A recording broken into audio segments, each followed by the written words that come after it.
નમસ્કાર, good morning. આજે આપણે તારીખ છે 27 જુલાઈ અને ઇન્ડિયન એક્સપ્રેસના એડિટોરિયલ પેજ અને આઈડિયા પેજ પરથી મહત્ત્વના આર્ટિકલ છે એ આપણે ચર્ચા કરીશું. મિત્રો, આજે એક સોફ્ટવેરના ટેકનિકલ પ્રોબ્લેમના કારણે તમને જે ડિસ્કશન મળશે એમાં થોડુંક કદાચ ક્યાંક નોઇસ મારું આ જે પેન છે એનો તમને આવી શકે. અધરવાઇઝ બીજો કોઈ ડિસ્ટર્બન્સ નથી. પણ હા, આજે એક ટેકનિકલ ઇશ્યુના કારણે થોડું ડિસ્કશન છે એનો વે, એનો ટાઈમિંગ થોડો અલગ થઈ શકે. તો ચલો આપણે વધારે બીજી વાત કર્યા કરતાં અને આ આર્ટિકલમાં તમને આર્ટિકલ હું લાઇન ટુ લાઇન સમજાવીશ અને એના પછી આપણે શું એને રિવાઇઝ કરવામાં કયા પોઈન્ટ છે એ આપણે સાથે પેજ એડ કરીને જોઈ લઈશું. તો આજે આપણે જે આર્ટિકલની ચર્ચા કરીશું એમાં મોટાભાગના આર્ટિકલ તો જે આપણી યંગ જનરેશનની જે માંગ હતી કે શિક્ષણમાં સુધારા કરવા માટે તમે પ્રથમ શરૂઆત કરો કે જેના ટેન્યોર દરમિયાન પેપર લીક થયા એ મંત્રીને જવાબદાર બનાવો, એમને જવાબદાર ઠેરવી અને એમના રાજીનામાની માંગ હતી તો એ મંજૂર થયું છે.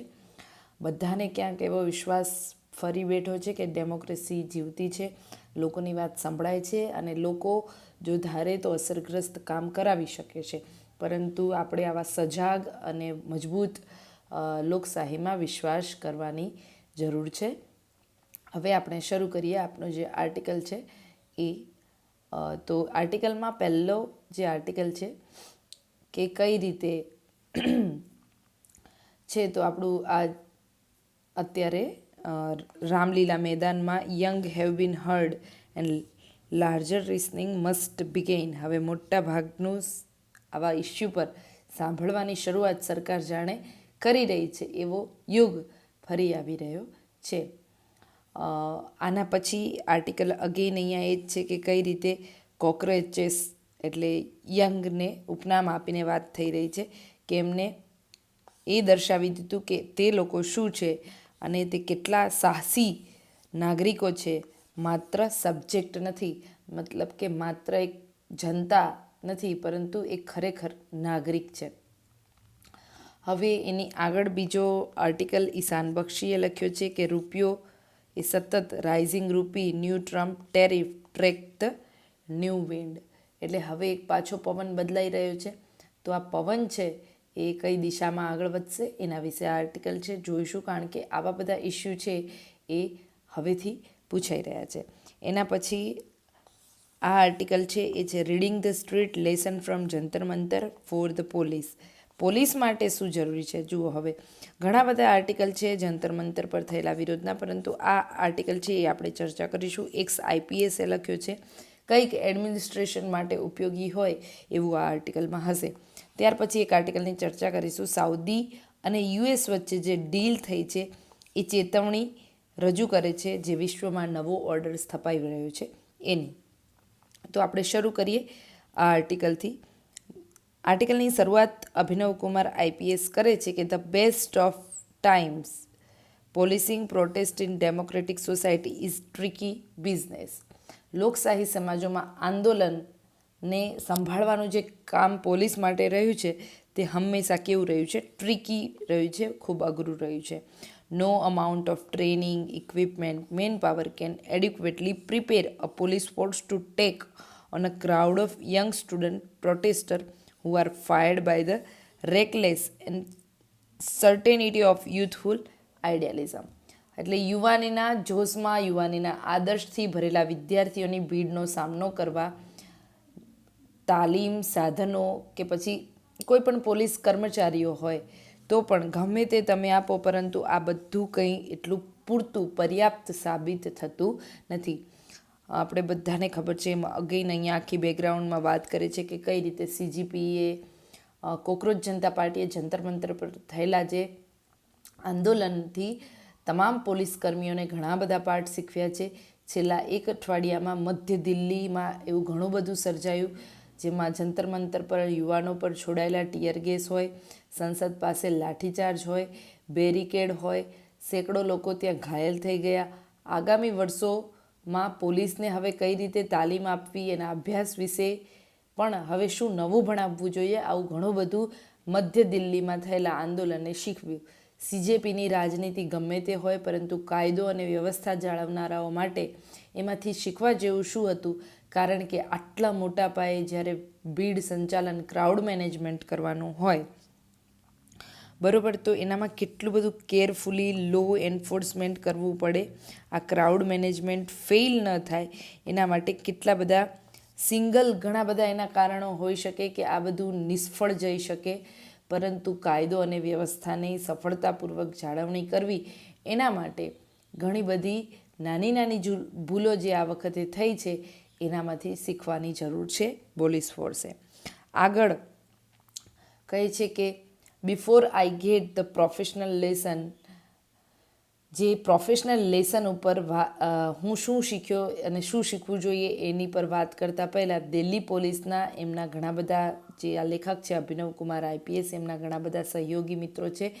તો લેખક આ આર્ટિકલ દ્વારા એમની પ્રશંસા કરવા માંગે છે કે ભીડનું કદ અને ઉત્સાહ જોતા એ અચંબિત વાત છે કે આપણા યુવાન નાગરિકો કે પોલીસ કર્મીઓમાંથી કોઈનો પણ જીવ ગયો નથી.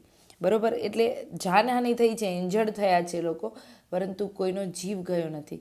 તો સ્પષ્ટ અહીંયા એ થાય છે. તો clearly the principle of bare minimum force was admirably adhered to. એટલે અહીંયાથી આપણે આ વસ્તુ અહીંયા હાઇલાઇટ કરી દઈએ જેથી આપ મિત્રોને ખબર પડે કે એક પ્રિન્સિપલ છે એને કહેવાય છે principle of bare minimum force. ઓછામાં ઓછી શેનો ઉપયોગ કરવાનો? બળનો ઉપયોગ કરવાનો. અને આ નિયમનું પાલન જાણે આ વખતે થયું હતું, એટલે કોઈનો જીવ નથી ગયો, ઇન્જર્ડ ઘણા બધા થયા છે. આગળ લેખક કહે છે કે the manner in which this protest were conducted, જે રીતે આ આંદોલન ચાલ્યું અને પૂરું થયું તે પણ ભારતની લોકશાહીનો મજબૂત પુરાવો છે. However I would like to offer a word for advice to generation Z પ્રોટેસ્ટર.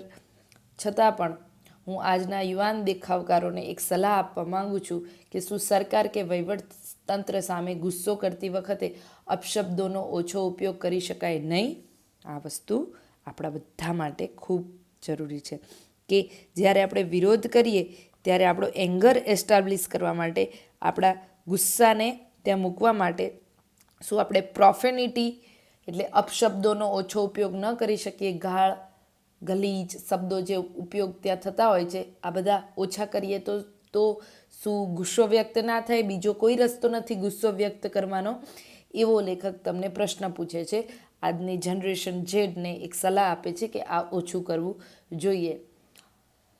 આગળ લેખક કહે છે કે જે રીતે આપણા પ્રાઇમ મિનિસ્ટર જે છે 76 વર્ષના છે, હાલ એ 76 વર્ષનો એક સિનિયર સિટીઝન, એક વડાપ્રધાન વિરુદ્ધ સોશિયલ મીડિયા રીલ્સમાં અપશબ્દો કહેવા એ ચોક્કસપણે લોકશાહીની ચર્ચાનું નીચલું સ્તર દર્શાવે છે. બરાબર, એટલે ક્યારે એક વરિષ્ઠ તરીકે પણ એમની મર્યાદા આપણે જાળવવી જોઈએ.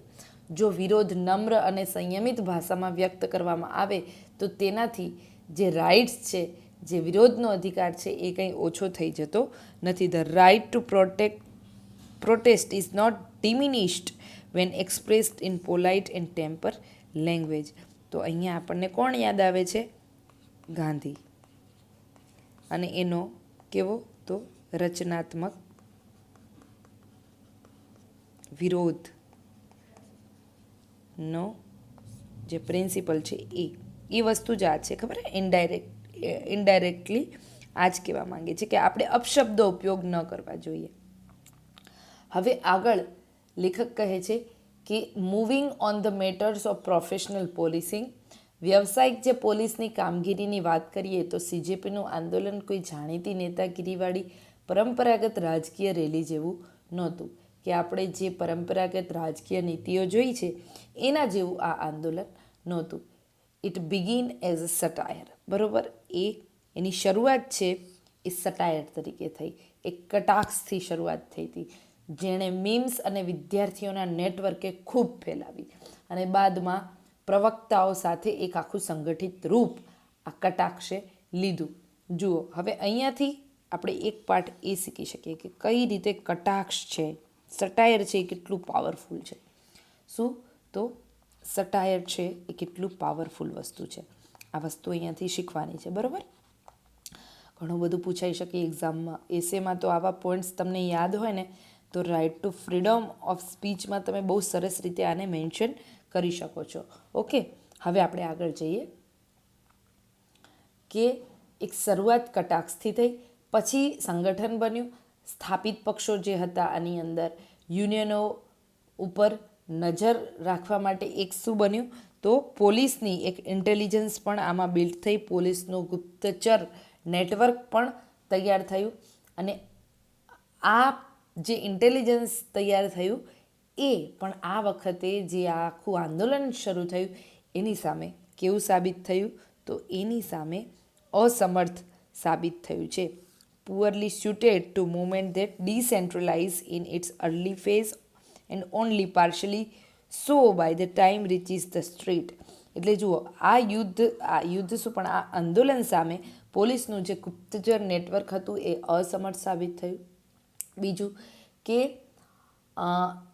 બિકોઝ આખું આંદોલન છે ને એ શરૂ થયું ક્યાંથી, તો સોશિયલ મીડિયા પ્લેટફોર્મ પરથી, અને પછી ધીરે ધીરે એ આગળ વધ્યું અને આગળ વિકેન્દ્રિત રીતે વધ્યું છે. જુઓ, અલગ અલગ શહેરોમાં બધે દેખાવો થયા, યુનિવર્સિટીઓમાં થયા, શાળાઓમાં થયા, કોઈ પણ અન્ય પ્લેટફોર્મ છે ત્યાં થયા, દિલ્હીમાં થયા, મુંબઈમાં થયા, બેંગ્લુરમાં થયા, દરેક જગ્યાએ આંદોલન એટલે આખું વિકેન્દ્રિત આંદોલન હતું.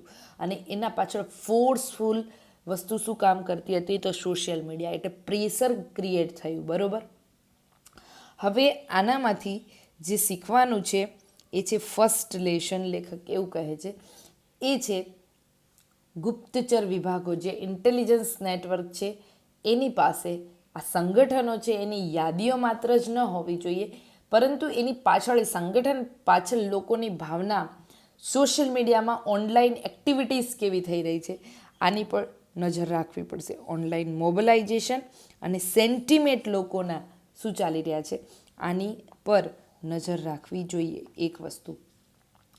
બીજું કે જ્યારે જુઓ 10,000થી વધારે લોકો સંસદ તરફ કૂચ કરવા માટે ભેગા થયા હતા, બરાબર, ત્યારે આ પોલીસ વિભાગને અગાઉથી જ ખબર હોવી જોઈએ કે ભીડ તરફથી વાસ્તવિક જે પ્રતિક્રિયા છે એ કોણ આપશે, અર્થાત એકચ્યુઅલી સ્પીક ત્યાં કોણ કરશે ફોર ધ ક્રાઉડ.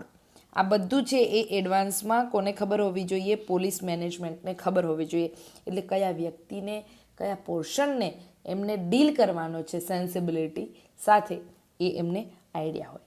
બીજી વસ્તુ કે આજના સમયમાં એક ઇફેક્ટિવ પોલિસિંગ માટે તમારે શું કરવું પડે, સોશિયલ મીડિયા ઉપર સતત નજર રાખવી પડે. ટુડેઝ સિનારીઓમાં વાત કરીએ, ફોર ઇફેક્ટિવ પોલિસિંગ માટે રિયલ ટાઈમ ઇમ્પરેટિવ શેનું, સોશિયલ મીડિયાનું, તો આ વસ્તુ અનિવાર્ય થઈ ગઈ છે.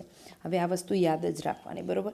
જ્યારે પણ તમને ઇન્ટરવ્યૂ લેવલે કંઈ પૂછાય, એક્ઝામમાં કંઈ પૂછાય છે પોલીસ રિફોર્મનું, તો રિયલ ટાઈમ મોનિટરિંગ છે શેનું, તો સોશિયલ મીડિયાનું ઇઝ ઇમ્પરેટિવ, એ અનિવાર્ય બની ગયું છે. આવું આપણે લખવાનું છે.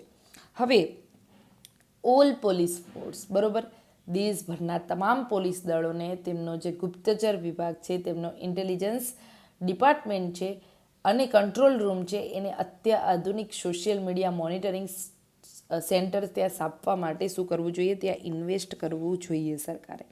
તો અગેઇન આપણને એક સુધારાનો પોઈન્ટ મળ્યો છે. એ શું છે, તો setting up art of social media monitoring centre. આ વસ્તુ યાદ રાખવાની છે, બરાબર.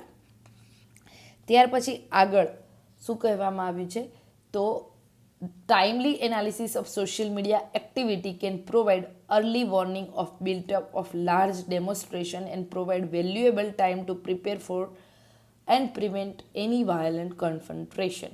સોશિયલ મીડિયાની પ્રવૃત્તિઓનું જો સમયસર એનાલિસિસ થાય તો જે આ મોટા દેખાવ થવાના છે, આંદોલનો થવાના છે, એની શું થઈ જાય, તો અર્લી વોર્નિંગ મળી જાય અને એના કારણે પૂરતો વેલ્યુએબલ ટાઈમ મળી જાય અને જેનાથી જે પોલીસ દળ છે એ પ્રિવેન્ટ કરી શકે આ વાયોલન્ટ જે કન્ફન્ટ્રેશન થવાનું છે એને, અર્થાત હિંસા જે થવાની છે એને અટકાવવા માટે પણ આ વસ્તુ જરૂરી છે. તો એક વસ્તુ આ પણ અહીંયાથી યાદ રાખવાની છે. આગળ હવે વાત થાય છે કે Jantar Mantar exist precisely because of authority long ago decided to allowing fixed. Jantar Mantar એટલા માટે જ છે કારણ કે સત્તાવાળાએ અગાઉથી નક્કી કર્યું છે કે અનિયંત્રિત કૂચ કરવા માટે જે લોકોને અહીંયા એકઠા થવાનું છે એના માટે ઓલરેડી આ જગ્યા છે એ વધારે સુરક્ષિત છે અને વધારે સુરક્ષિત જગ્યા જ પ્રદર્શનકારીઓને વિરોધ પ્રદર્શનો માટે આપવી જોઈએ. આવું ઓલરેડી ફિક્સ્ડ છે, બરાબર. But the designated site only works if protester believe that grievances is being heard there. પરંતુ જગ્યા આપી દેવાથી સોલ્યુશન નથી. જગ્યા આપો, પરંતુ લોકોને એ પ્રદર્શનકારીઓને વિશ્વાસ ક્યારે આવે? જ્યારે તેમને એવો વિશ્વાસ હોય કે અહીંયા કરવામાં આવેલી ફરિયાદ છે એ સાંભળવામાં આવશે. તો હવે જે આગળ વાત થાય છે એ છે when the march is explicitly aimed at Parliament rather than Jantar Mantar. જો જ્યારે કૂચ હવે જંતર મંતરને બદલે આ વખતે સીધી સંસદ તરફ હતી, ત્યારે એમાં એક પોતાનામાં ઇન્ટરનલ એક તમને સિમ્બોલ હતો, ઇટસેલ્ફ અ સિગ્નલ હતું, પોતાની અંદર એક સંકેત હતો કે જે મોટા બેરિકેડ તમે લગાવો છો એના બદલે તમારે ત્યાં શું કરવું જોઈએ? પોલિટિકલ ડાયલોગ, પોલિટિકલ એન્ગેજમેન્ટ સાધવું પડશે લોકો જોડે. બાકી આ વસ્તુ છે એ બેરિકેડ લગાવવાથી નહીં સોલ્વ થાય. એટલે જુઓ, ડેઝિગ્નેટેડ સાઇટ આપવાથી નહીં, પરંતુ લોકોને એવો વિશ્વાસ, પ્રોટેસ્ટર બિલીવ કરે કે એમને સાંભળવામાં આવશે, એમની ફરિયાદોને સાંભળવામાં આવશે. ત્યાર પછી વિઝિબલ પોલિટિકલ એન્ગેજમેન્ટ હોવું જોઈએ. તો આ વસ્તુ આપણે છઠ્ઠી અહીંયાથી શીખ્યા કે શું હોવું જોઈએ, બરાબર. ત્યાર પછી કોઈપણ રાજકીય physical containment without any accompanying political and administrative outreach tends to convert frustration into confrontation. બરાબર, એ જ વસ્તુ અહીંયા લખી છે કે કઈ રીતે માત્ર રાજકીય અને વહીવટી વાતચીત વગર માત્ર શારીરિક રીતે તમે લોકોને ત્યાંથી અટકાવો અને એમને વધારે ગુસ્સે અને હિંસામાં ફેરવવા માટે મજબૂર કરો તો પછી હિંસાઓ વધવાની જ છે. માટે રાજકીય અને વહીવટી વાતચીત થવી જોઈએ, નહીં કે બેરિકેડ લગાવી દો, એમને ફિઝિકલી કન્ફ્રન્ટ કરો. ભીડ આગળ વધે તે પહેલાં જ શું થવું જોઈએ? ત્યાં વાતચીત થવી જોઈએ. ટીયર ગેસ પેલો ઓપ્શન ન હોવો જોઈએ. એ વસ્તુ આપણને ખાસ અહીંયા સમજવાની છે કે ટીયર ગેસ પ્રથમ ના હોવો જોઈએ, પરંતુ વાતચીત છે એ પ્રથમ હોવી જોઈએ. તો આટલું વાયોલેશન, આટલું કન્ફ્રન્ટ્રેશન થાય એટલે વાતચીત પ્રથમ હોવી જોઈએ, બરાબર. પછી ટીયર ગેસ. ત્યાર પછી આગળ આર્ટિકલ કહે છે કે reports of nearly 180 injured between security personnel and protester point to genuinely chaotic confrontation rather than one side crackdown. એટલે એક બાજુ સુરક્ષાકર્મીઓને પણ ઇન્જર્ડ થયા છે, દેખાવકારો, પ્રદર્શનકારી યુવા લોકો પણ ઇન્જર્ડ થયા છે. તો 180 લોકો ઇજાગ્રસ્ત છે. આ દર્શાવે છે કે આ કંઈ એક તરફી દમન હતું નહીં, બંને તરફનો અરાજકતા ભર્યો સંઘર્ષ હતો, બંને તરફથી હિંસાઓ થઈ હતી, બરાબર. But in the era of ubiquitous phone cameras the video that circulate afterward matters almost as much as the tactical outcome on the ground. પરંતુ દરેકના હાથમાં ફોન કેમેરા હોય તેવા યુગમાં પછીથી જે વાયરલ વિડીયો થાય એ એટલા જ મહત્ત્વના બની જાય છે જેટલું જમીન પરનું પરિણામ.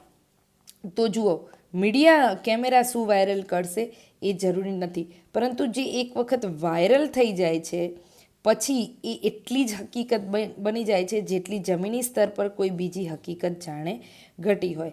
તો this is the time of ubiquitous phone camera. આ વસ્તુ યાદ રાખવાની છે, બરાબર. યુબિક્યુઅસ ફોન કેમેરાની તાકાત શું છે કે દરેકના હાથમાં જે ફોન કેમેરા છે એ યુગમાં શું થઈ શકે? યુવાન દેખાવકારો પર હુમલો થવાના કે એને ઘસડીને ફૂટેજ બનાવીને જે સંસ્થાની છબીને કાયમી નુકસાન પહોંચાડે એ ભલે શરૂઆતનો સંઘર્ષ લાગે, પરંતુ તે કોઈકને કોઈક કારણોસર જ થયો છે, બરાબર. ફૂટેજ જે યંગ પ્રોટેસ્ટરના ત્યાં મળી આવ્યા છે કે તેમને ઢસડીને લઈ જવાય છે, સ્ટ્રક ડાઉન થાય છે એમની ઉપર, તો આ વસ્તુ ઇન્સ્ટિટ્યુશનલ લેજિટિમસીને નુકસાન પહોંચાડે છે ને આના કારણે ઇન્સ્ટિટ્યુશનલ લેજિટિમસી ખોરવાય છે. ત્યાર પછી આગળ લેખક કહે છે કે મોડર્ન ક્રાઉડ કંટ્રોલ ડોક્ટ્રેન. અગેન તમને એક સરસ શબ્દ મળશે અહીંયાથી કે જે મોડર્ન ક્રાઉડ કંટ્રોલ ડોક્ટ્રિન છે એ સંદર્ભમાં અત્યારે વધી રહ્યો છે કે આ સિદ્ધાંતોમાં કેમેરાની નજર એક મહત્ત્વનું પરિબળ હવે ઉમેરાઈ ગયું છે અને આને કન્સિડર પણ કરવું જોઈએ. પોલીસ ટીમો પાસે સ્પષ્ટ નિયમો અને સંયમ રાખવાની એક શિસ્ત કેળવવાની જરૂર છે. કેમેરા આઈ વ્યૂ, બરાબર. મોડર્ન ક્રાઉડ કંટ્રોલ ડોક્ટ્રિન એ કેમેરા આઈ વ્યૂને ટ્રીટ કરે છે અને આના માટે શું કરવાની જરૂર છે તો ક્લિયર રૂલ્સ અને એક પ્રકારનું visible identification where feasible and discipline to deescalate, એટલે પોલીસ ફોર્સને વધારે ડિસિપ્લિન થવાની જરૂર છે આ સંદર્ભમાં. મોડર્ન ક્રાઉડ કંટ્રોલ ડોક્ટ્રિનમાં જ્યારે કેમેરા આઈ વ્યૂ તમારી ઉપર કામ કરતી હોય ત્યારે જે પોલીસ દળ રસ્તા પર જીતી જાય પણ સોશિયલ મીડિયાની લડાઈ હારી જાય તેને સંપૂર્ણ સફળ ગણી શકાય નહીં, બરાબર. કદાચ પોલીસ બળ કરવામાં તમે રસ્તાઓ ઉપર જીતી ગયા પરંતુ સોશિયલ મીડિયાના નેરેટિવ પર તમે હારી ગયા તો તમે સંપૂર્ણ સરળ થતા નથી. આ વસ્તુ પણ આપણે અહીંયાથી યાદ રાખવાની છે કઈ રીતે બધું બદલાઈ રહ્યું છે. આગળ વાત થાય છે કે the hospitalisation of hunger strike activist Sonam Wangchuk appears to have been turning point that swelled the march well beyond initial estimate. ભૂખ હડતાળ પર બેઠેલો જે કાર્યકર્તા હતો સોનમ વાંગચુક એને જ્યારે હોસ્પિટલમાં દાખલ કરવામાં આવ્યા આ એક મોટો વળાંક સાબિત થયો જેના કારણે જે કૂચ હતી સંસદ તરફની એમાં વધારે લોકો ભેગા થઈ ગયા. High profile fast seeds at the uncomfortable interaction of media duty. તો જ્યારે ઉપવાસ પર એ ડૉક્ટરની ફરજ બજાવતા અને રાજકીય છબી વચ્ચે એક જે સેતુ ત્યારે સર્જાય છે કે કોઈ વ્યક્તિ ત્યાં ઉપવાસ પર બેસે છે એને પછી તમે અયોગ્ય રીતે ઇન્ટરફિયર કરો છો તો એ વસ્તુ શું થાય છે નુકસાનકારક સાબિત થાય છે એ પણ આપણે શીખ્યા. Police and administration handling such situation need pre agreed protocol ideally involve in independent medical opinion. આવી સ્થિતિ સંભાળતી જે પોલીસ હોય કે પછી આવી સ્થિતિમાં વહીવટતંત્ર પાસે અગાઉથી જ કેટલાક નક્કી કરેલા નિયમો હોવા ઘટે છે જેમાં નિષ્ણાત ડૉક્ટરોની સલાહ અને સ્પષ્ટ પોલિટિકલ વાતચીત સામેલ હોય અને ટાઈમ પોતે એક પ્રેશરનું કામ કરે છે એના હેઠળ અચાનક નિર્ણયો લેવા હોય તો કેવા નિયમો કામે લાગે એ વસ્તુ એડવાન્સમાં હોવી જોઈએ એવું આ આર્ટિકલ કહે છે, બરાબર. તો અહીંયા તમારે એ વસ્તુ ખાસ કે ટાઈમ જ્યારે અંડર પ્રેશર કામ કરવાનું હોય ત્યારે પોલીસ અને એડમિનિસ્ટ્રેશન પાસે આવી સિચ્યુએશનને હેન્ડલ કરવા માટે પ્રી અગ્રીડ પ્રોટોકોલ હોવા જોઈએ પોલીસ અને એડમિનિસ્ટ્રેશન વચ્ચે, બરાબર. પ્રી અગ્રીડ પ્રોટોકોલ આ વસ્તુ યાદ રાખવાની છે અહીંયાથી. તો આપણે 7મી વસ્તુ શું પ્રી અગ્રીડ પ્રોટોકોલ. હવે અહીંયા એ નોંધવું પણ ખૂબ જરૂરી છે. It's notable that genuine breakthrough minister meeting spokespeople કે એ નોંધવું અહીંયા ખૂબ જરૂરી બની જાય છે કે મંત્રીઓ કે પ્રવક્તાઓ વચ્ચેની જે બેઠક કે સમાધાનની વાત છે એ નાથી શું થાય જે ખરાબ ક્રેક થવાનું છે ક્રેકડાઉન થવાનું છે એ પછી ના થવી જોઈએ પહેલાં થવી જોઈએ જેથી આથડામણો થાય છે એ ઘટી જાય. કોઈ પણ કટોકટી સર્જાય પછી જ વાતચીત શરૂ કરવી આ એક મોટી ભૂલ છે. તો ક્રાઇસિસનો વેઇટિંગ કરવો વાતચીત કરવા માટે એ વસ્તુ ખોટી છે. તો એક વસ્તુ આ પણ આપણે આમાંથી શીખ્યા કે વાતચીત પહેલાં થવી જોઈએ. જ્યારે આંદોલનના સ્પષ્ટ પ્રવક્તાઓ તમારી આગળ હાજર હોય ત્યારે વહેલી તકે વાતચીત શરૂ કરી જ દેવી જોઈએ જેથી ઈજાઓ અને નુકસાન ઘટાડી શકાય એવું આ આર્ટિકલમાં લેખક કહે છે.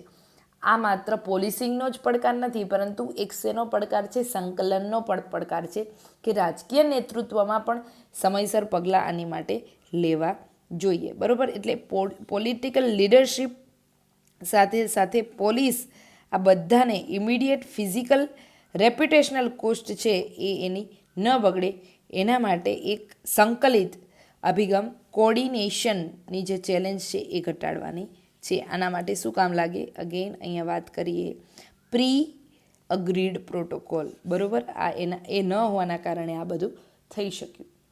ત્યાર પછી mass detentions followed by legal action against dozen of protester send a message. મોટા પાયે જે અટકાયત થઈ અને દેખાવકારો સામે કાનૂની કાર્યવાહી એ શું તમને એક મેસેજ આપે છે કે કઈ રીતે આવી સિચ્યુએશનમાંથી નીકળી શકાય. જો પહેલાં તો અહીંયા જે વિરોધ પ્રદર્શનમાં જે યુવાનો આવેલા હતા એ પહેલી વાર આવ્યા હતા, બરાબર. બેરિકેડ જે લગાવી દેવામાં એમની પર આવ્યા, પણ કેમેરાએ જે થાપ આપી ગવર્મેન્ટને એ બેરિકેડની કોઈ પણ મેનેજમેન્ટથી ઘણું મોંઘું પડી ગયું. હવે case backlogs, perceived selective prosecution become grievance for their own feeding the next cycle. બરાબર. તો અહીંયા થયું શું કે ઘણા બધા આવા જે ઇન્સિડન્ટ છે એ ઓલરેડી જે પેન્ડિંગ કેસો છે એને વધારે છે અને નવી ફરિયાદોને જન્મ આપે છે, આગામી આંદોલનોને પણ વેગ આપે છે.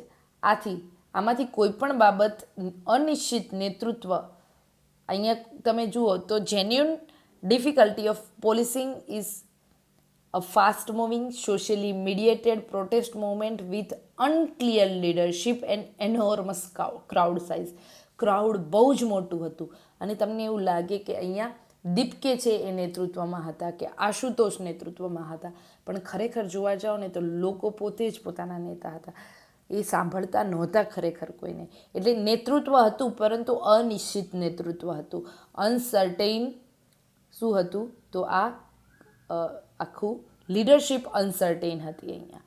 તો અહીંયા ક્રાઉડ મેનેજમેન્ટ અઘરું થઈ જાય.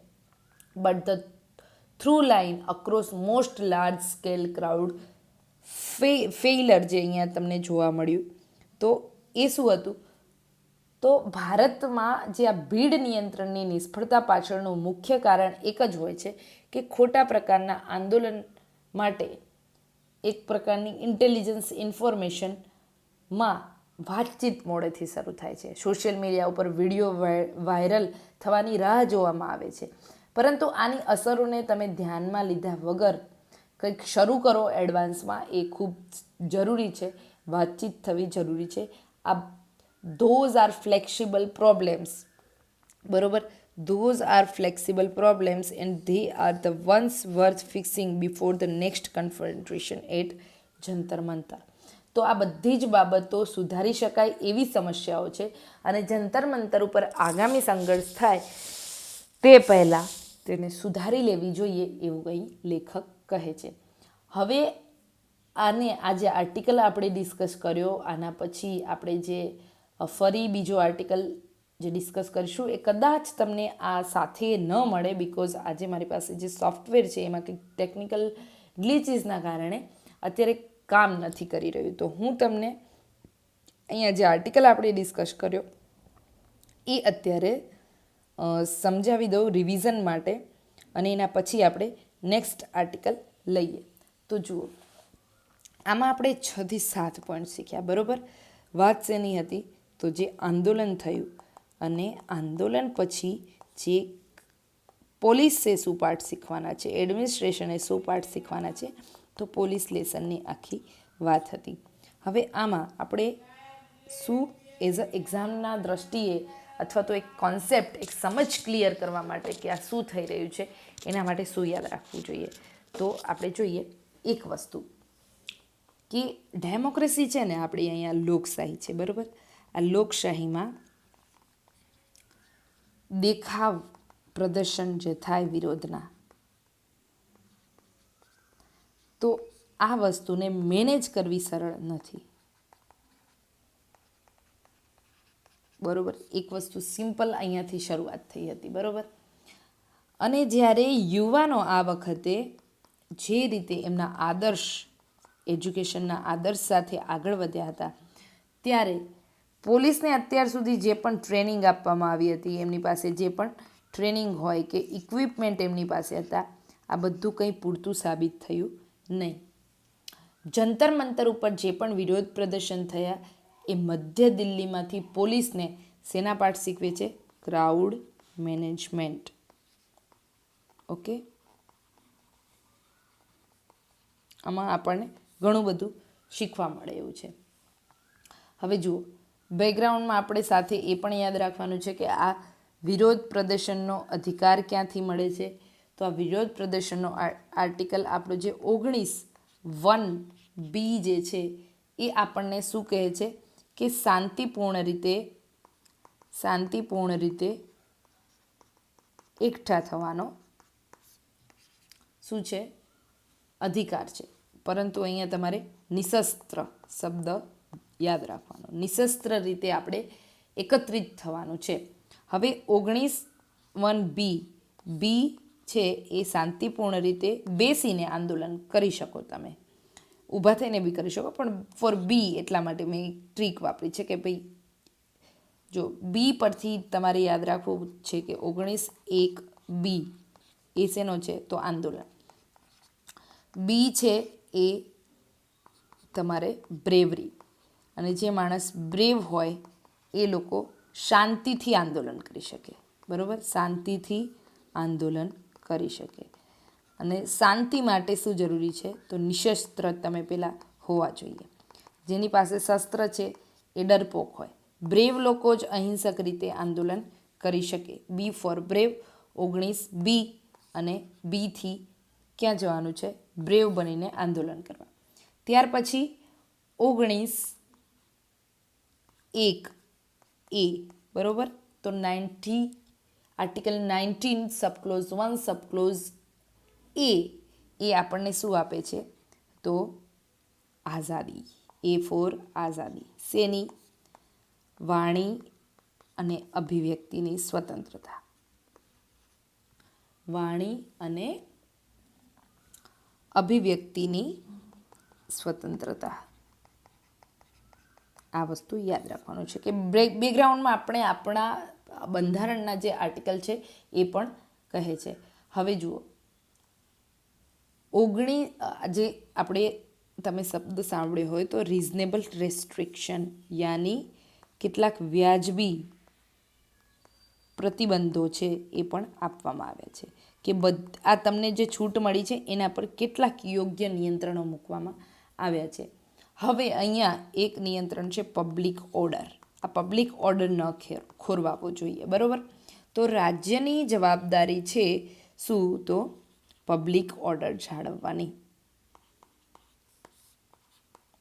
ત્યાર પછી બીજી વસ્તુ આપણે યાદ રાખવાની છે કે આ આર્ટિકલમાં એક શબ્દ આવ્યો અને એ શબ્દ શું હતો, તો પ્રિન્સિપલ.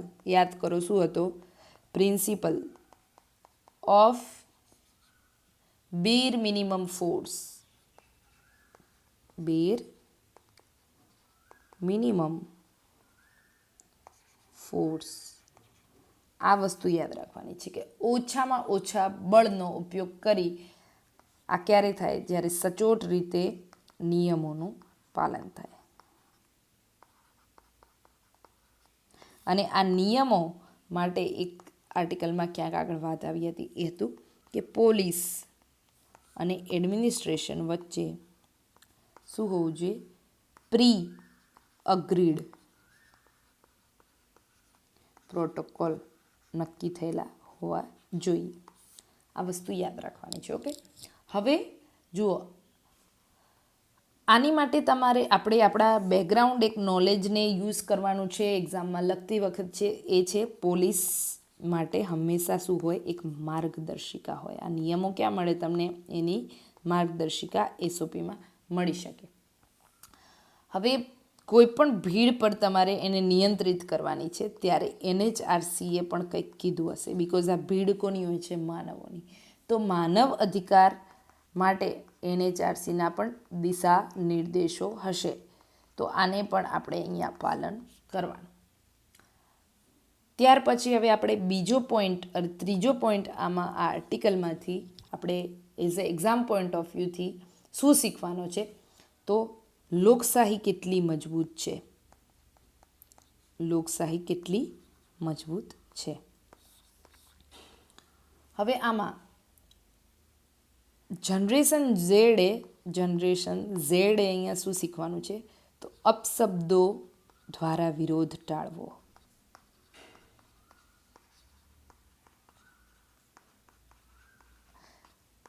કે અપશબ્દોથી જ આંદોલન થાય એવું જરૂરી નથી. અહીંયા ગાંધીનું આપણે એક વાક્ય યાદ રાખી શકીએ, you can shake the world in a gentle way, કે તમે વિનમ્ર રીતે પણ આ દુનિયામાં પરિવર્તન લાવી શકો છો.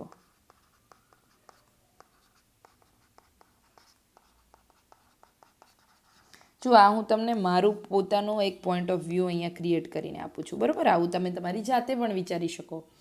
હવે બીજી વસ્તુ, આ આપણને ક્યાં કામ લાગી શકે? These will used in GS paper 4 ethics, કે આપણે જ્યારે આંદોલન વિરોધ કરવો હોય તો એ ગુસ્સો છે, એ ગુસ્સો જો તમારો કેવો રચનાત્મક કે પછી નૈતિક મોરલ એંગર ના હોય તો પછી એ શું થઈ જાય? એ અપશબ્દમાં એ પોતાની વેલ્યુ, અપશબ્દો દ્વારા પોતાની વેલ્યુ ઘટાડે છે. સમાજ માટે આગળ જતાં આ બહુ નુકસાનકારક છે. હવે આગળ વાત થાય છે કે હવે જો અહીંયા એક વસ્તુ આપણે આ સાથે સાથે શીખતા જઈએ કે આપણી જે ડ્યુટી છે એનો આર્ટિકલ છે 51 એ અને ઈ છે એ શેની? તો તમારા ઉપર એક ફરજ લાદે છે નાગરિકો પર. આપણે અહીંયા આપણો અધિકાર માગતા હતા ને, અધિકાર માટે આંદોલન હતું કે રાઇટ ટુ એજ્યુકેશન છે, પણ એ એજ્યુકેશન ક્વોલિટીવાળું હોવું જોઈએ. આ પેપર લીક થાય ને અમારો જે રાઇટ ટુ એજ્યુકેશન છે એ ખરેખર ખોરવાય તો એવું નહીં ચલાવાય. તો રાઇટની માંગ થતી પણ આપણે ફરજો ભૂલી ગયા. તો દેશના નાગરિકોએ હંમેશા શું યાદ રાખવાનું છે કે સૌહાર્દ અને સદભાવના, આ બંને છે એ આપણે વિકસિત રાખવાની ફરજ કોની છે? નાગરિકોની. તો એમાં આવા અપશબ્દોનો ઉપયોગ થાય એ વસ્તુ બિલકુલ યોગ્ય નથી.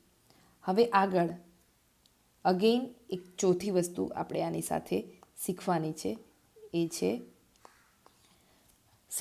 છે કે કઈ રીતે આધુનિક ગુપ્તચર પ્રણાલી છે,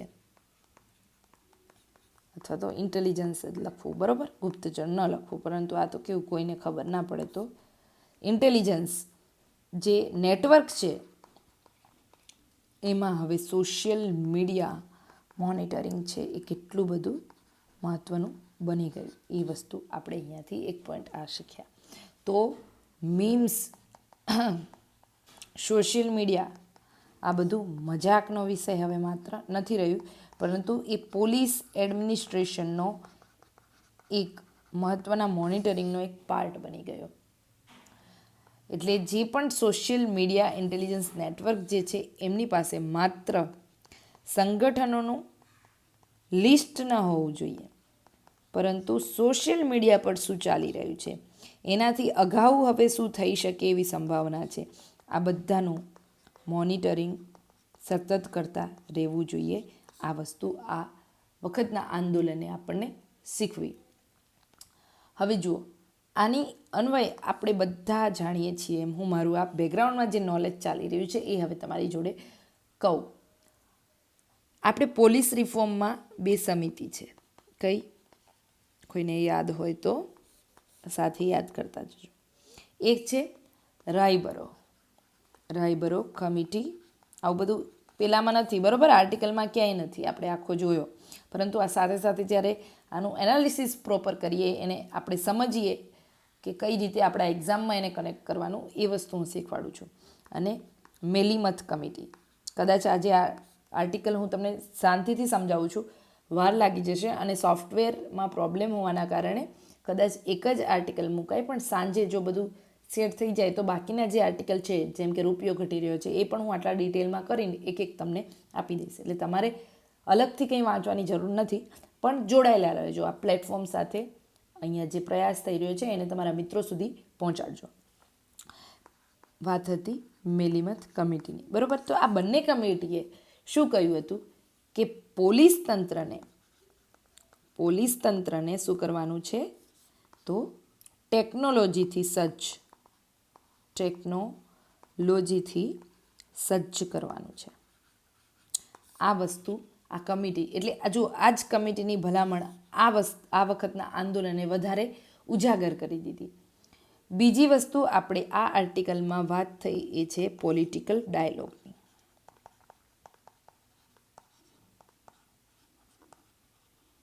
હવે જનરલી આ ક્યારે થતા હોય છે કે જ્યારે હિંસા થાય, જ્યારે કંઈ કંટ્રોલમાં ના રહે, ત્યારે આપણે લાસ્ટ રિસોર્ટ તરીકે આને કરીએ છીએ. પરંતુ આર્ટિકલમાં જે આઈપીએસે લખ્યું છે અભિનવ કુમારે, એ કહે છે કે આ ફર્સ્ટ રિસોર્ટ જ હોવો જોઈએ. જો તમારી પાસે એ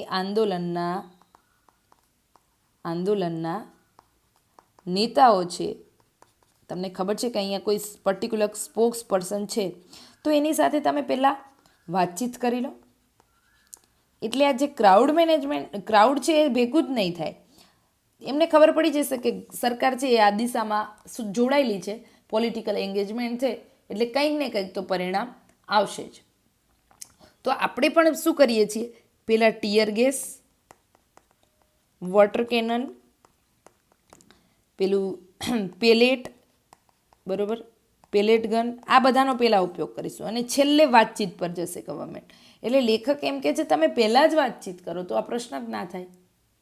બરાબર, આટલી હિંસાઓ, આટલું બધું લોકોનો ટાઈમ, એનર્જી, લોકોને આ રીતે આટલા બધા હેરાન પરેશાન કરવાનો જરૂર શું છે? તમારું તો કામ જ કાયદો અને વ્યવસ્થા જાળવવાનું છે. તો કાયદો અને વ્યવસ્થા શાંતિથી વાતચીતથી જળવાય એવું કંઈક હોવું જોઈએ. તો અહીંયાથી એક પોઈન્ટ નીકળે આપણો શેનો? પાર્ટિસિપેટરી ગવર્નન્સનો.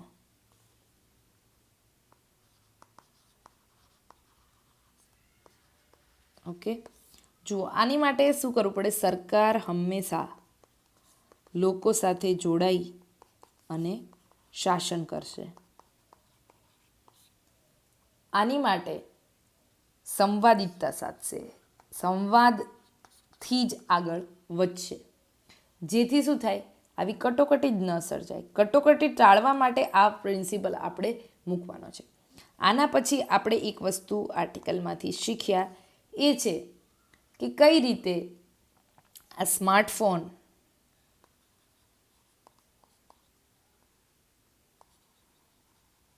અને જે કેમેરાનો યુગ છે, આ બંનેમાં અત્યારે શું થઈ રહ્યું છે? તો ગ્રાઉન્ડ રિયાલિટી અને એક સોશિયલ મીડિયાની રિયાલિટી છે. બરાબર, આ જેટલી ઇફેક્ટિવ લોકો માને છે એટલી જ ઇફેક્ટ આની પણ છે. તો આ બંને અલગ નથી, એ વસ્તુ પોલીસે હવે સમજવાની છે. જો પોલીસ છે ને કદાચ આ ગ્રાઉન્ડ રિયાલિટીને કંટ્રોલ કરવામાં ફિઝિકલ ફોર્સથી અહીંયા જીતી જશે, પણ અહીંયા સોશિયલ મીડિયા ઉપર પોલીસ ફોર્સ જુઓ કે એડમિનિસ્ટ્રેશન જુઓ, એ હારી જાય છે. તો આ સફળતા તો છે જ નહીં અને સફળતા ન કહી શકાય. તો લેખક એ જ કહે છે કે હવે આ વસ્તુ પણ તમારે પહેલેથી જ એ એંગલમાં રાખીને કામ કરવાનું છે. હવે આની માટે અગેઇન શું હોવા જોઈએ? ક્લિયર પ્રોટોકોલ પોલીસ ફોર્સ માટે હોવા જોઈએ. હવે જુઓ, આની માટે આપણે બેકગ્રાઉન્ડમાં જઈએ આપણા નોલેજના, તો ત્યાં એક નામ આવે છે Prakash Singh versus Union of India 2006 Supreme કોર્ટનો કેસ.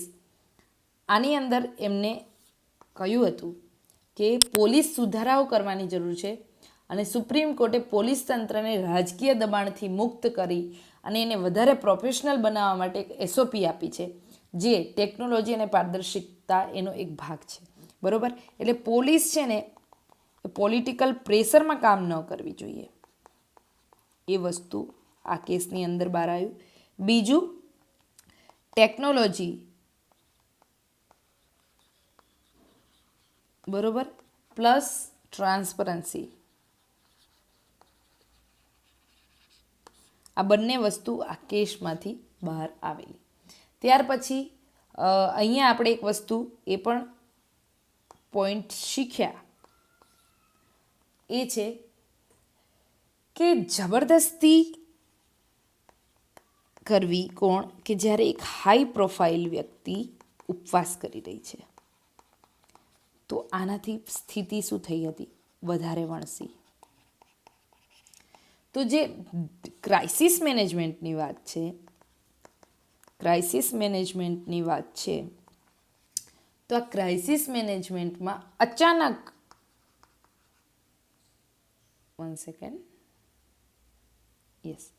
અચાનક આ રીતનો હસ્તક્ષેપ